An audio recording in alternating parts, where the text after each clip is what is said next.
Algebra 2 Thanksgiving Break Packet 2010. That's Mr. Beck-Smith, its author, at the right in the red shirt on his birthday last year. Here are the first 4 problems, and these should be pretty easy, but comment or personal message me if you have questions on these. Here's problem 5. If you have questions about this one, plot the points on a graph. You should have 3, 1 and 3, 5. If those 2 points pass the vertical line test, it's a function. If not, it's not a function.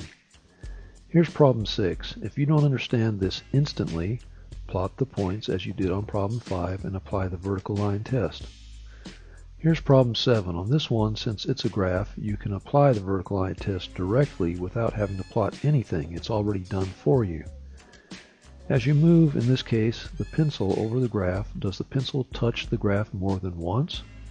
If it does touch more than once, it's not a function because it fails the vertical line test. It has 2 different outputs for the same input.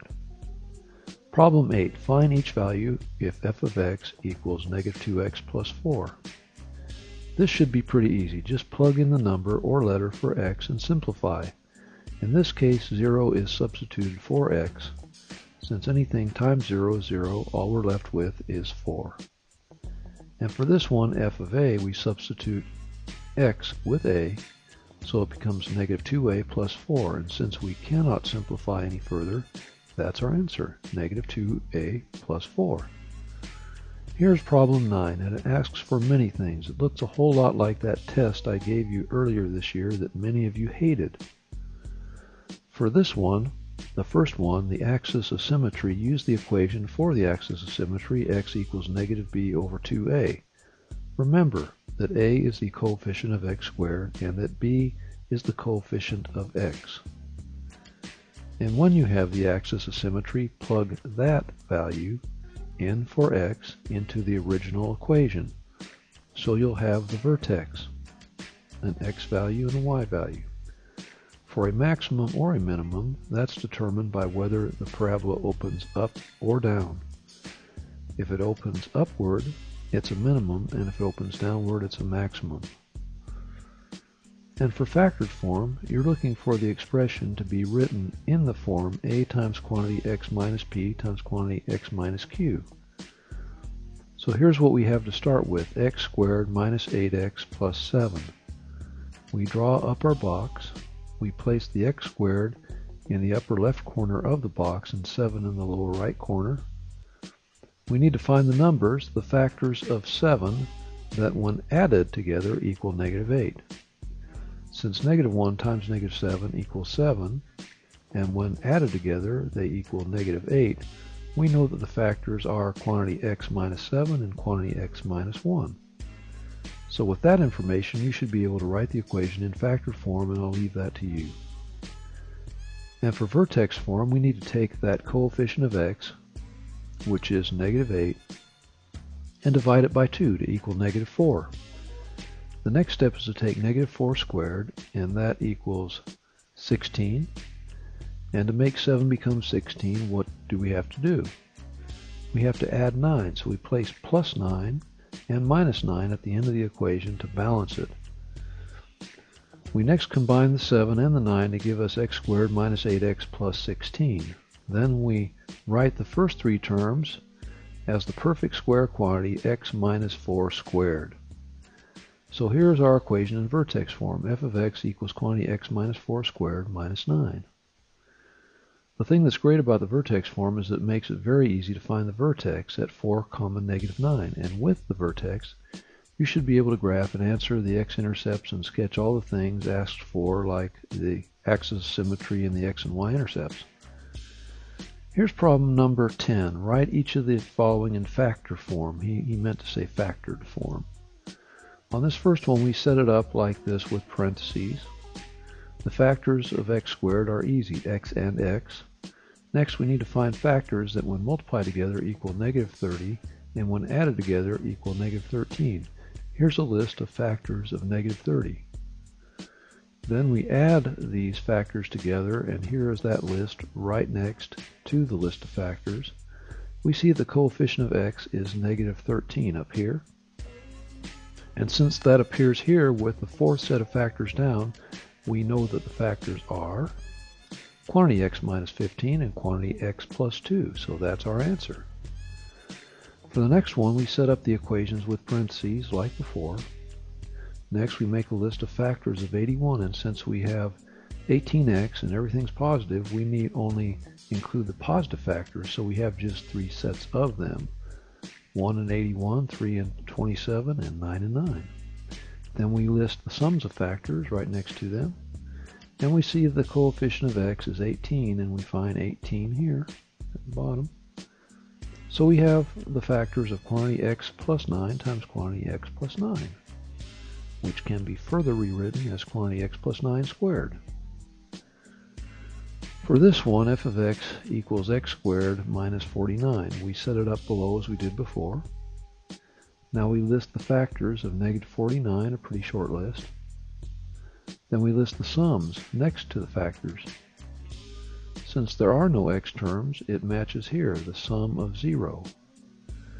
Therefore, we know that the factors are quantity x plus 7 and quantity x minus 7. Anytime you have an x squared minus a number, you take the square root of the positive of that minus number, and it factors to quantity x plus the square root times quantity x minus the square root of that number.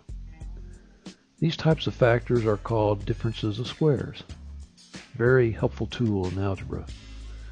These other 3 on the right side are a little more complicated, so I'll start you out by putting the x terms in place for you. Don't worry about the second one on the right. I crossed that out for you. You'll have to do the rest. For that last one, 4x squared minus 9, it's a difference of squares deal. Now for the vertex form problems, those last 2 on the right I will excuse my students from doing. However, I cannot speak for Mr. Beck-Smith and the other Algebra 2 teachers. For the others, take that x term and divide the coefficient of x by 2, then square it. For the first one, we have negative 4 divided by 2, which equals negative 2. Then we square it so that negative 2 squared is 4. So we have to add 4 to make a perfect square. But we have to subtract it also to keep things balanced on the right side.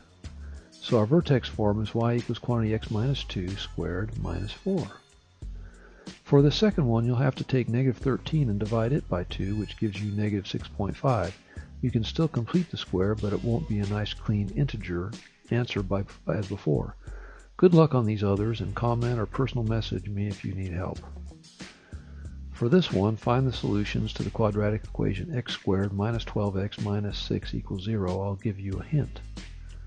Use the quadratic formula x equals negative b plus or minus the square root of b squared minus 4ac over 2a. The reason we need to do this is that it cannot be factored. It can be solved by graphing, but the roots don't come out cleanly on integers. So without a graphing calculator, the quadratic formula is probably your best option. Another hint, solve the right side of the equation for 0 by subtracting 30 from both sides of the equation. After you solve for 0, you'll have A be 1, B will be negative 12, and C will be negative 36. Go from there. Now problem 13. Write a quadratic equation in standard form that has 3 over 2, comma 0, and negative 2, comma 0 as its x-intercepts. My best advice to you is to learn as much as possible. Just stop the video and try to work ahead on each step by yourself. Then roll the video forward one step at a time to see what you did and what you can do. The first thing we'll do is make an equation from each of the x-intercepts. We have x equals 3 over 2 and x equals negative 2. We solve the equation for 0 by subtracting 3 over 2 from both sides of the equation, so we have x minus 3 over 2 equals 0. And for the right equation, we add 2 to both sides, so we're left with x plus 2 equals 0. Then we use these two factors to create an equation, y equals quantity x minus 3 over 2 times quantity x plus 2. In order to get the equation in standard form, we cannot have fractions, so we place a 2 out in front to help us with that. So we have y equals 2 times quantity x minus 3 over 2 times quantity x plus 2. Why were we able to multiply the right side of the equation by 2 and not the left side? Because at y equals 0, or the x-axis, 2 times 0 is still 0, and we can get away with it here because of that. Distributing the two, we have y equals quantity 2x minus 3 times quantity x plus 2.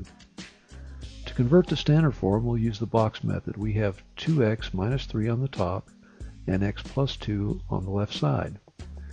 And here it is multiplied out. We have 2x squared in the upper left, minus 3x in the upper right, plus 4x in the lower left, and minus 6 in the lower right. This all comes down to y equals 2x squared plus x minus 6. To test this out, we put the equation into our graphing calculator here at F1, and on the TI Inspire we press enter to graph, and this is the graph.